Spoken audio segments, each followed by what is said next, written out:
নিখিল বড়ো ছাত্ৰ সন্থাৰ কেন্দ্ৰীয় যি কাৰ্যালয় আছে বডোফা হাউচ আপোনালোকক আমি ধন্যবাদ যাচিছোঁ। কোকৰাঝাৰ জিলাৰ যিখিনি সাংবাদিক বন্ধুসকল আছে, পুনৰবাৰ যি কোভিড-19 বা নভেল কৰোণা ভাইৰাছক লৈ বিশ্বজুৰি এই মহামাৰীৰ লগত যুঁজি আছে। ভাৰত চৰকাৰ আৰু অসম চৰকাৰ যৌথভাৱে ইয়াৰ কাৰণে যিখিনি প্ৰিভেণ্টিভ মেজাৰ বা যিখিনি ব্যৱস্থা ল'ব লাগে এই ব্যৱস্থাবিলাক লৈ আছে। ইয়াৰ কাৰণে নিখিল বড়ো ছাত্ৰ সন্থাৰ তৰফৰ পৰা আমি পোনপ্ৰথমে ভাৰত চৰকাৰ আৰু অসম চৰকাৰক আমি ধন্যবাদ যাচিছোঁ।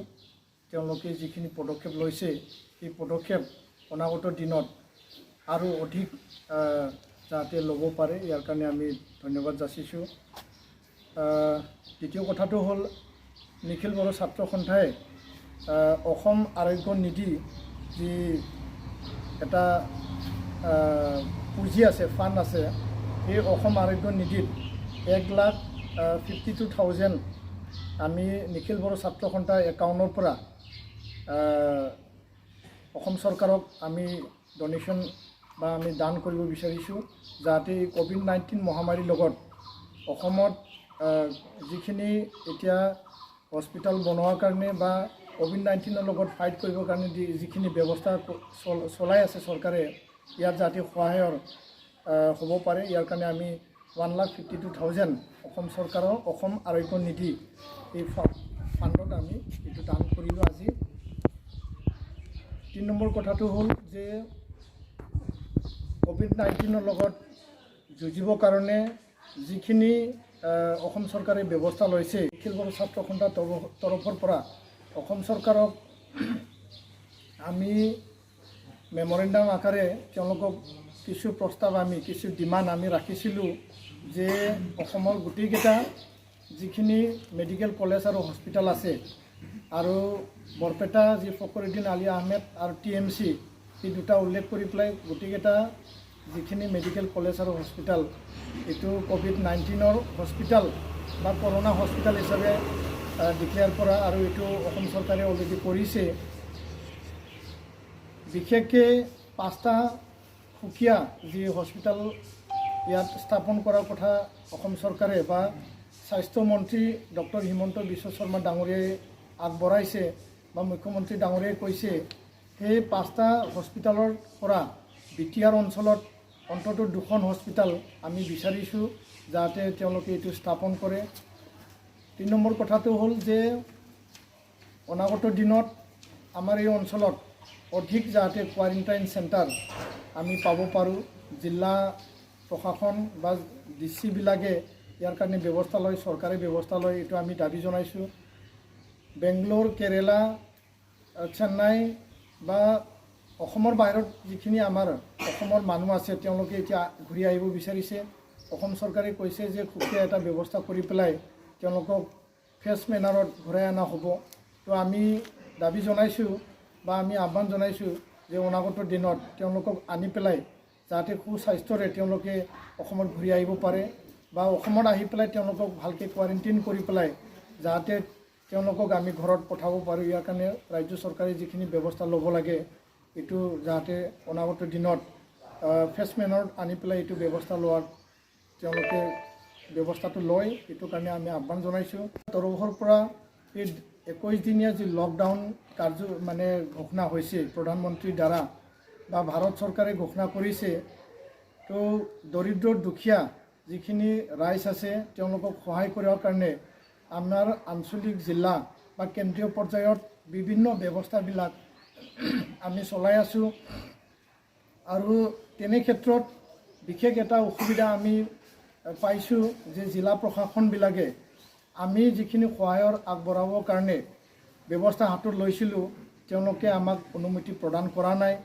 তো আমি অসম চৰকাৰ বা অসমৰ চিফ ছেক্ৰেটাৰী, অসমৰ মুখ্যমন্ত্ৰী, স্বাস্থ্যমন্ত্ৰী বা ইলেকশ্যন কমিশ্যনক আমি নিখিল বড়ো ছাত্ৰ সন্থাই আহ্বান জনাম যে নিখিল বড়ো ছাত্ৰ সন্থাৰ যি 52 ইয়াৰ্ছ এই জাৰ্ণিত আমি সদায় অসমত থকা বিভিন্ন জাতি জনগোষ্ঠীক যিকোনো সমস্যাত যিকোনো এনেকুৱা কেলামিটিছত আমি সহায় কৰি আহিছোঁ।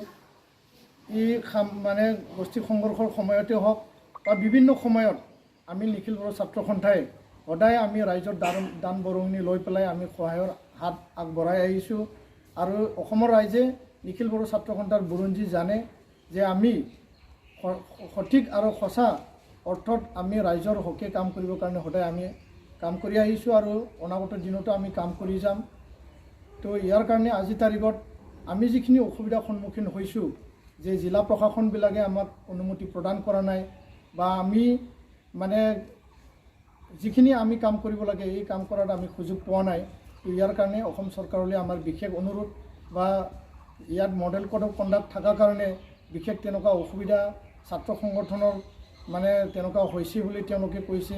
কিন্তু নিখিল বড়ো ছাত্ৰ সন্থা যিহেতু আমি ডাইৰেক্টলি কোনো পলিটিকেল পাৰ্টি সংগঠন সামাজিক সংগঠন এই মহামাৰীৰ সময়ত এই ডিজাষ্টাৰৰ সময়ত এই মানে ৰাজনীতিৰ দিশটো নাচাই পেলাই আমাক কাম কৰাৰ কাৰণে অসম চৰকাৰে সুযোগ দিব লাগে আৰু সঁচা অৰ্থত যাতে ৰাইজৰ সহায় হ'ব পাৰে। দৰিদ্ৰ দুখীয়া ৰাইজে যিহেতু খাব পোৱা নাই, বিভিন্ন অসুবিধাত তেওঁলোকে সন্মুখীন হৈছে। আমাৰ আঞ্চলিক ইউনিট কমিটিবিলাক যিহেতু গাঁৱত থাকে, ৰাইজৰ লগত থাকে, তেওঁলোকে অসুবিধা দেখিও সহায় কৰিব নোৱাৰা এটা অৱস্থাত তেওঁলোকে সন্মুখীন হৈছে। তো ইয়াৰ কাৰণে অসম চৰকাৰৰ ওচৰত আমাৰ এই বিশেষ আপিল আমি দাবী জনাইছোঁ। আৰু এটা কথা আজিৰ তাৰিখত যে অসমত যি COVID-19 মহামাৰীৰ লগত যুঁজিবৰ কাৰণে যিখিনি নিৰ্দেশ বা ICMRে যিখিনি নিয়ম বান্ধি দিছে সেই নিয়মখিনি মানি চলাত সমগ্ৰ ৰাইজক বা অসমবাসী ৰাইজক বা আমাৰ বড়ো সমাজৰ আমাৰ যিখিনি মানুহ আছে বা BTR অঞ্চলৰ ৰাইজ আছে আমি আহ্বান জনাইছোঁ যে আপোনালোকে নিজৰ জীৱনটো সুৰক্ষিত ৰাখিবৰ কাৰণে বা আনৰ জীৱন সুৰক্ষিত ৰাখিবৰ কাৰণে ঘৰখন সংসাৰখন বা সমাজখন বা ৰাজ্য বা দেশখন সুৰক্ষিত ৰাখিবৰ কাৰণে যিখিনি ব্যৱস্থা হাতত ল'ব লাগে যে সামাজিক দূৰত্ব বা ফিজিকেল ডিষ্টেঞ্চৰ যি কথা কোৱা হৈছে যে আমি 1 মিটাৰ বা 6 ফুট দূৰত্বত আমি থাকিব লাগে। আমি সঘনাই হাতেৰে বা চেনিটাইজেৰে আমি হাতখন চাফ চিকুণ ৰাখিব লাগে বা আমি পৰাপক্ষত আমি মাস্ক পিন্ধি থাকিব লাগে। সেই গোটেই কথাবিলাক যাতে সকলোৱে মানি চলে। আজি তাৰিখতো বহুতো খবৰ আহিছে যে গাঁও অঞ্চলত লকডাউনৰ সময়ত বেৰাবান্ধি কিছুমানে আছে, কিছুমান ৰাস্তা বন্ধ কৰি দিছে, কিন্তু এই গাঁৱত সামাজিক দূৰত্ব যি মেইনটেইন কৰিব লাগে এইবিলাক মেইনটেইন কৰা হোৱা নাই চলে।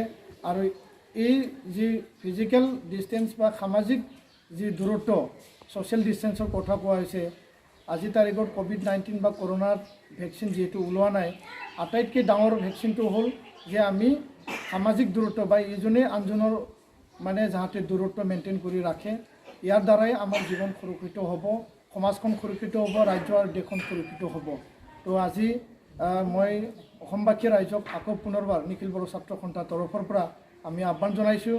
নিখিল বড়ো ছাত্ৰ সন্থা স্পষ্ট যে আমি এই মহামাৰী COVID-19ৰ লগত ৰাজ্য বা দেশ যিহেতু ইয়াৰ লগত যুঁজি আছে, চৰকাৰখন মানে কাম কৰি আছে, সেই সকলো পদক্ষেপ চৰকাৰৰ সকলো নিৰ্দেশ বা পদক্ষেপ আমি সদায় পালন কৰি যাম। আৰু চৰকাৰক বা ৰাইজক বা দৰিদ্ৰ দুখীয়া ৰাইজক সহায় কৰাত নিখিল বড়ো ছাত্ৰ সন্থাৰ কেতিয়াও বহি নাথাকে। আমি কাম কৰিম আৰু ৰাইজক সহায়ৰ হাত আগবঢ়াবৰ কাৰণে আমি সদায় সাজু আছোঁ।